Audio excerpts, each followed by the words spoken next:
everyone, Amy here with an update on how the speaking engagements are going.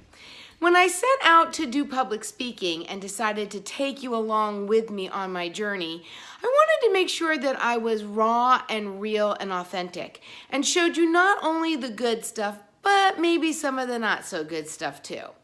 So I thought I would be honest and real with you in telling you that last Thursday I did an hour-long talk to a facility for some people on their mindset. And I had written out the talk.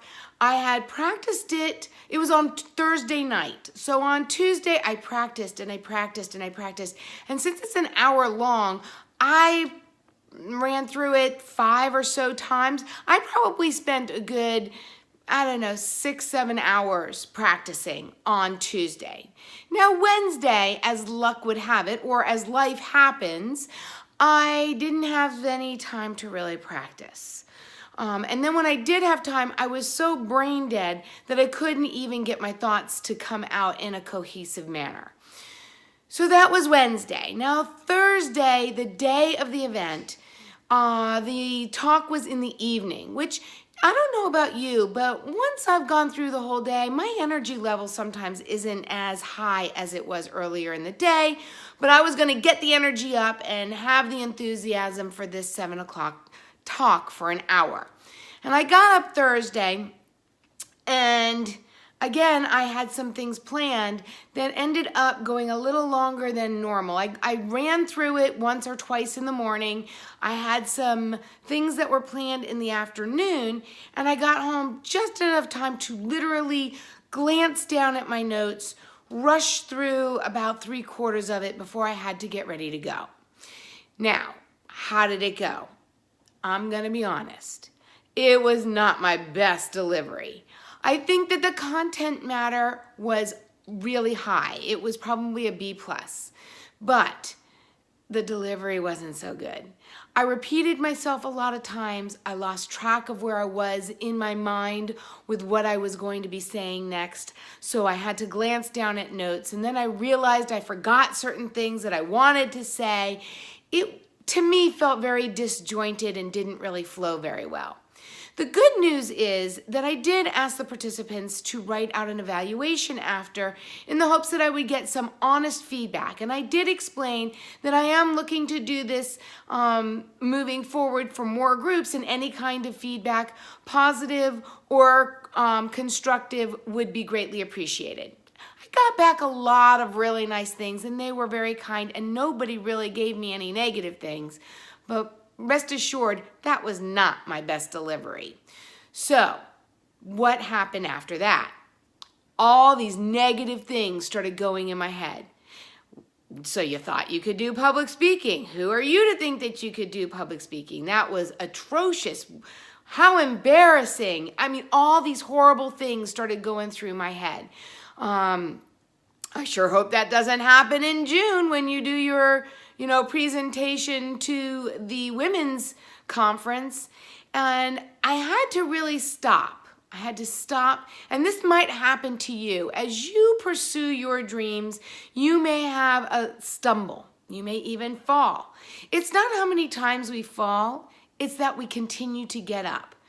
Most of us didn't learn to ride a bike the first time we went out, or even the second. And even when we thought we had it and we were doing really well, we'd hit a rock and fall off, or we would get cocky and take our hands off and say, look, no hands, and then fall. And so even when we think we've got it going and things are moving in the direction we want, we may stumble a little bit. And I'm hoping that by me telling you what my journey is like, that you will get yourself up, dust yourself off, analyze what happened, how you could do it better. Try not to be too critical. It is tough, I will tell you. I was pretty critical and pretty down on myself that night. But now I'm trying to hush those negative thoughts and tell myself that even the best of them have stumbled and fallen. Even the best of them have done a not so great delivery. And yet my message was clear, and my message was conveyed in a manner that the participants received it.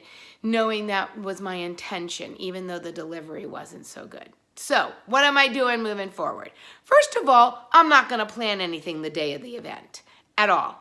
I'm going to take that day to kind of get grounded, get my mind centered around what I need to do, practice a couple of times before I need to actually go to the event, and probably schedule time no matter what the day before. That's the first thing. The second thing that I am going to do is I'm going to actually go through some YouTube and maybe some seminars or something along those lines that can help me feel a little more confident with memorizing. Because you see, I did know what I wanted to say and I did know what I wanted to do, but sometimes I get caught up in trying to memorize at least the flow, what story comes after what story, or what point comes after what point. And then when I get flustered, I look down at notes. And I want to get to the point where I'm feeling pretty confident and don't need to look down at notes. Now, the good news is I'm going to be giving this same exact talk at another place next month. So you can rest assured that I'm going to be practicing and I'm going to brush up and find a way to feel confident in my memory. Doing it for an hour, I will tell you, is a very long time. But I know if others can do it, so can I. And I'm not going to let this stumble keep me down. And I hope that this little nuance has resonated with you. I hope that whatever your dream is, that you're pursuing it one day at a time, taking one step forward. And if you stumble, get up, dust yourself off, and move forward. Learn from it and get better at whatever you're trying to do. Until next time, hope you're having a great one.